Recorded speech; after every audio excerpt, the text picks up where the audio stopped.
हमारी कायनात में अरबों खरबों गैलेक्सीज मौजूद हैं, जिनमें अरबों खरबों स्टार्स हैं। इन्हीं स्टार्स में एक न्यूट्रॉन स्टार है जो हमारी कायनात के खतरनाक तरीन ऑब्जेक्ट्स में से एक है। ये इतना खतरनाक है कि अगर ये जमीन से 1,00,000 किलोमीटर की दूरी से गुजरे तो इसकी पावरफुल ग्रेविटी हमारी जमीन के 1 सेकंड में टुकड़े टुकड़े कर देगी। और अगर जमीन से 50,000 लाइट ईयर दूर इसमें एक सुपरनोवा एक्सप्लोजन होता है तो इतनी दूर होने की वजह से हमारी जमीन की ओजोन लेयर पूरी तरह से तबाह हो जाएगी। लेकिन यहाँ एक सवाल आता है, आखिर ये न्यूट्रॉन स्टार इतने खतरनाक क्यों होते हैं और ये बनते कैसे हैं, और क्या होगा अगर ये हमारे सोलर सिस्टम के अंदर आ जाएं? ये अमेजिंग इन्फॉर्मेशन आप जानेंगे आज की इस वीडियो में। वीडियो शुरू करने से पहले आपसे गुजारिश है कि अगर आपने हमारे चैनल इफ टीवी को सब्सक्राइब नहीं किया तो बराए मेहरबानी हमारे चैनल को सब्सक्राइब करके वीडियो को लाइक जरूर करें, क्योंकि आपके लाइक करने से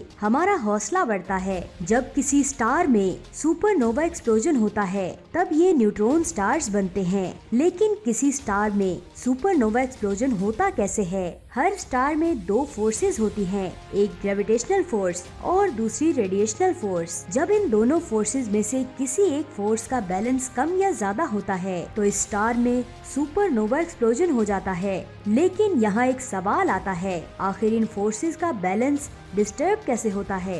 एक स्टार ग्रेविटेशनल फोर्स की वजह से हाइड्रोजन एटम से मिलकर बनते हैं। अब हर स्टार की कोर में ग्रेविटेशनल फोर्स इतनी ज्यादा होती है कि न्यूक्लियर फ्यूजन की वजह से हाइड्रोजन के एटम्स आपस में मिलकर हीलियम के एटम्स में बदल जाते हैं, जिसकी वजह से बहुत ज्यादा एनर्जी बाहर निकलती है।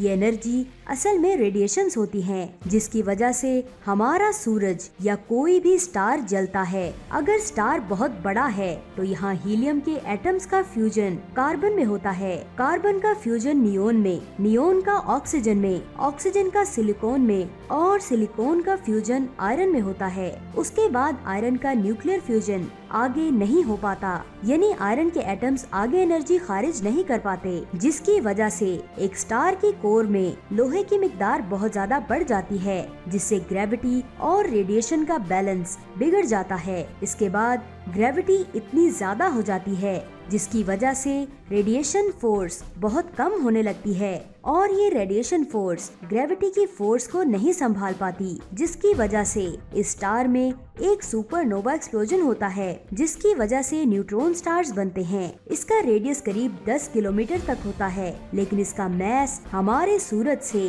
1.4 गुना ज्यादा हो सकता है। साइंसदानों के पास इसके बारे में कोई ज्यादा इन्फॉर्मेशन नहीं है, लेकिन ये न्यूट्रॉन से बने होते हैं। एक मैटर में प्रोटॉन और इलेक्ट्रॉन्स मिलकर न्यूट्रॉन को बनाते हैं, जिनके नीचे एक न्यूट्रॉन स्टार होता है।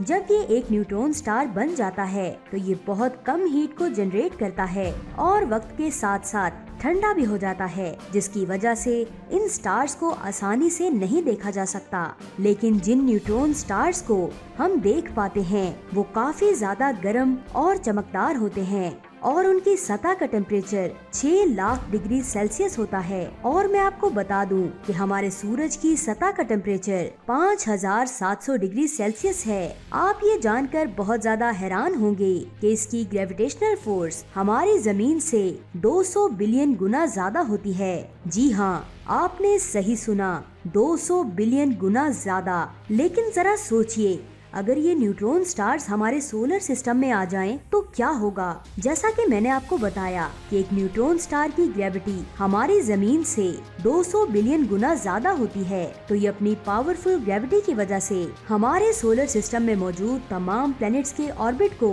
चेंज कर देगा। सारे प्लैनेट्स अपने ऑर्बिट से बाहर निकल जाएंगे, जिसकी वजह से ये आपस में टकरा भी सकते हैं। लेकिन अगर हमारी जमीन इसकी पावरफुल ग्रेविटी की वजह से अपने ऑर्बिट से बाहर निकल जाती है और हम सूरज के हैबिटेबल जोन से बाहर निकल जाते हैं, तो सूरज से दूर जाने की वजह से हमारी जमीन बर्फ की तरह जम जाएगी, जिसकी वजह से जमीन पर रहने वाले तमाम इंसान और जानवर मर जाएंगे। लेकिन यहाँ ये भी पॉसिबल हो सकता है कि जमीन सूरज से दूर नहीं बल्कि सूरज के करीब जाना शुरू कर दे, तो इस सूरत में जमीन में मौजूद पानी भाप बनकर उड़ जाएगा, हमारी फसलें तबाह हो जाएंगी, जमीन से दरख्त खत्म हो जाएंगे और जमीन से सारा पानी भी खत्म हो जाएगा, जिसकी वजह से हमारी जमीन पर जिंदगी का खात्मा हो जाएगा। इसके अलावा न्यूट्रॉन की पावरफुल ग्रेविटी की वजह से बहुत सारे एस्टेरॉइड्स हमारी जमीन से टकराएंगे, जिसकी वजह से बहुत बड़ी बड़ी सुनामी आएंगी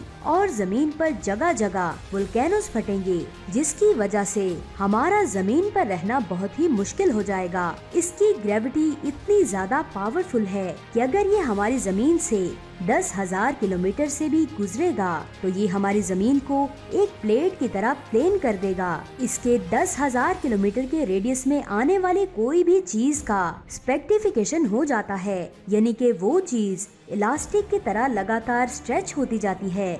10,000 किलोमीटर को छोड़ें, अगर हमारी जमीन जैसा प्लेनेट इस न्यूट्रॉन स्टार के 5 लाख किलोमीटर के रेडियस में भी आ जाता है तो इसकी ग्रेविटी उसके टुकड़े टुकड़े कर देगी। यहाँ पर बात हो रही है ग्रेविटी की, तो ग्रेविटी पर बनाई गई हॉलीवुड की सुपरहिट और बहुत ही अमेजिंग मूवी ग्रेविटी है, जिसको मैंने अपने दूसरे चैनल हॉलीवुड उर्दू पर एक्सप्लेन किया है, जो बहुत ज्यादा इंटरेस्टिंग मूवी है, जिसको देखने के बाद ग्रेविटी के बारे में आपकी सोच चेंज हो जाएगी और आपका दिमाग चकरा जाएगा। तो जल्दी से जाएं, इस मूवी को लाजमी वॉच करें। लिंक आपको नीचे डिस्क्रिप्शन में मिल जाएगा। और साथ ही मार्स पर बनाई गई हॉलीवुड की अमेजिंग सुपरहिट मूवी दी मार्शियन, और इस मूवी को भी मैंने अपने चैनल हॉलीवुड उर्दू में एक्सप्लेन किया है। ये भी बहुत ही अमेजिंग मूवी है। लिंक आपको नीचे डिस्क्रिप्शन में मिल जाएगा। मैंने अपनी एक वीडियो में मैग्नेटर के बारे में बताया था। ये ऐसे न्यूट्रॉन स्टार्स होते हैं जिनकी मैग्नेटिक फील्ड एक नॉर्मल न्यूट्रॉन स्टार के मुकाबले में 1000 गुना ज्यादा हो सकती है। ये मैग्नेटिक फील्ड मैग्नेटर के पार्टिकल्स को इस तरह मैनेज करती है, जिसकी वजह से एक बहुत ही खतरनाक लाइट बर्स्ट क्रिएट होती है। 27 दिसंबर 2004 को हमने जमीन से 50,000 लाइट ईयर्स दूर सेजिटेरियस कॉन्स्टेलेशन में SGR 180620 नाम के एक मैग्नेटर से एक गैमा रे बर्स्ट को ऑब्जर्व किया था। आप ये जानकर बहुत ज्यादा हैरान होंगे कि एक सेकंड में इस गैमा रे बर्स्ट ने जितनी एनर्जी को रिलीज किया था, इतनी एनर्जी हमारा सूरज 1.5 करोड़ साल में प्रोड्यूस करता है, जो बहुत ज्यादा एनर्जी है। ये मैग्नेटर जमीन से 50,000 लाइट ईयर्स दूर है और इससे आने वाली रोशनी हमारे चांद से आने वाली रोशनी से कई गुना ज्यादा दिखाई दे रही थी। अगर ये मैग्नेटर हमारी जमीन से 50 लाइट ईयर्स दूर होता और इसमें ऐसा गैमा रे बर्स्ट होता तो हमारी जमीन की ओजोन लेयर सिर्फ 1 मिनट के अंदर पूरी तरह से खत्म हो जाती और जमीन पर इसका असर एक न्यूक्लियर बॉम्ब में होने वाली तबाही के बराबर होता। लेकिन जरा सोचिए, अगर ये मैग्नेटर हमारे सोलर सिस्टम के अंदर ही गैमा रे बर्स्ट करता तो हमारा सूरज 1 सेकंड में खत्म हो जाता, और जब हमारा सूरज खत्म हो जाएगा तो हमारे सोलर सिस्टम में मौजूद तमाम प्लैनेट्स खुद ब खुद ही खत्म हो जाएंगे। जैसा कि मैंने आपको बताया था कि एक एवरेज साइज के न्यूट्रॉन स्टार का मैस हमारे सूरज से 1.4 गुना ज्यादा होता है। तो अगर ऐसा एक न्यूट्रॉन स्टार हमारे सोलर सिस्टम में एंटर होता है तो ये सूरज को अपनी तरफ खींच कर निगल लेगा। लेकिन ये भी पॉसिबल हो सकता है कि अगर एक न्यूट्रॉन स्टार हमारे सूरज के पास आ जाता है तो ये उसका कंपेनियन स्टार भी बन सकता है, जिसकी वजह से हमारा सोलर सिस्टम एक बाइनरी स्टार सिस्टम बन जाएगा। तो जरा सोचिए, न्यूट्रॉन स्टार के हमारे सोलर सिस्टम के अंदर आने के बावजूद हमारी जमीन बच जाती है, तो 2 स्टार्स होने की वजह से सूरज से आने वाली रेडिएशंस भी डबल हो जाएंगी और हमारी जमीन पर गर्मी भी ज्यादा हो जाएगी। और अगर ये दोनों स्टार जमीन की ऑपोजिट डायरेक्शन में होते हैं तो हमारी जमीन पर कभी भी रात नहीं होगी। तो नीचे कमेंट्स करके जरूर बताएं कि आपका इसके बारे में क्या ख्याल है। तो इफ टीवी के दोस्तों, आज की अमेजिंग वीडियो आपको कैसी लगी नीचे कमेंट्स करके जरूर बताएं। अगर वीडियो अच्छी लगी तो इस वीडियो को लाइक करके अपने दोस्तों के साथ शेयर करें। इस वीडियो का टारगेट रखते हैं 5000 लाइक्स। अगर ये टारगेट कंप्लीट हो गया तो एक बहुत ही अमेजिंग प्लैनेट्स की वीडियो लेकर हाजिर होंगी। और हॉलीवुड की इन 2 मूवीज को हमारे चैनल पर लाजमी देखिएगा। लिंक आपको नीचे डिस्क्रिप्शन में मिल जाएगा। और स्पेस से रिलेटेड मजीद वीडियोस को देखने के लिए हमारे channel if TV the science world को सब्सक्राइब करके बेल आइकन को प्रेस कर दें, ताकि आपको नई आने वाली वीडियोस के नोटिफिकेशन मिल सके। अपना बहुत सारा ख्याल रखिएगा। खुदा हाफिज।